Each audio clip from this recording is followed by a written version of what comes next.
Ce numéro de Vue de la diaspora est consacré au Salon international des arts d'Afrique, d'Océanie, d'Amérique, d'Asie et à l'archéologie. Parcours de monde, le plus important salon international au monde dédié aux arts premiers non européens. C'est vraiment un parcours dans les galeries, dans une sorte de porte ouverte. Alors, tu as les galeries parisiennes qui exposent dans leurs galeries, mais aussi tu as des galeries internationales qui viennent par exemple comme moi de Bruxelles, voilà, et qui au fait louent des galeries, qui jouent le jeu de nous prêter leurs espaces le temps de la semaine de présenter au fait nos expositions. Donc tu as des galeries qui viennent de New York. Un peu un marché international. Oui, c'est tout à fait intéressant. Il y a quand même plus de 67 galeries qui participent. Et c'est vraiment en fait une sorte de parcours en fait dans les rues de Paris, enfin, dans le quartier Saint-Germain où tu passes d'une galerie à une autre, où tu vois justement de l'art africain.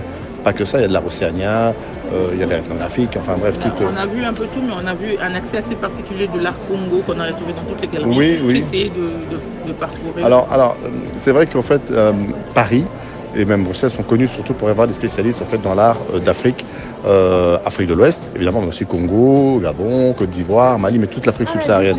Donc ça reste vraiment le centre un petit peu pour ça. Donc on aura toujours beaucoup plus, et un petit peu quand même d'Océanie, mais ce qui n'est pas le point fort. Moi j'expose une collection que j'ai faite, donc l'objectif c'était vraiment de partager tout ce que je montre avec la sortie de mon ouvrage, sur lequel j'ai travaillé depuis 2 ans, et puis surtout montrer au grand public qu'est-ce que c'est que l'art africain, pour ceux qui ne connaissent pas, s'il y a encore quand même des novices et des gens qui veulent apprendre.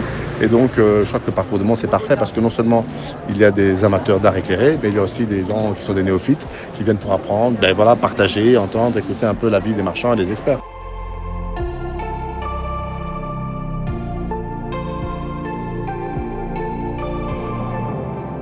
Depuis plus de 20 ans, à Saint-Germain-de-Prés, quartier des Beaux-Arts, au cœur de Paris, se rassemblent au début du mois de septembre des galeries spécialisées dans les arts. Cette année, 58 galeries se sont représentées. Le Congo a été fort représenté dans la galerie Didier Classe et Bruno Claessens du Hand Art Project. Cette impressionnante sculpture Condé servait aux spécialistes traditionnels, les Nganga, habilités à le manipuler, à envoyer des sorts et à les conjurer à la demande des consultants. J'ai un Mambétou, c'est l'occasion d'étudier les Mambétou. Jacques Billen dévoile sa collection privée d'armes africaines.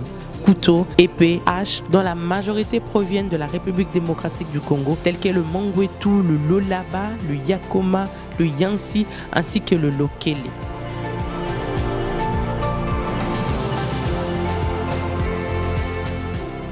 Fort de son expérience, le Parcours de monde s'est établi comme une institution œuvrant pour la diffusion de connaissances et des œuvres issues de cultures diversifiées. Cette année, l'événement se tient du 5 au 10 septembre à Paris.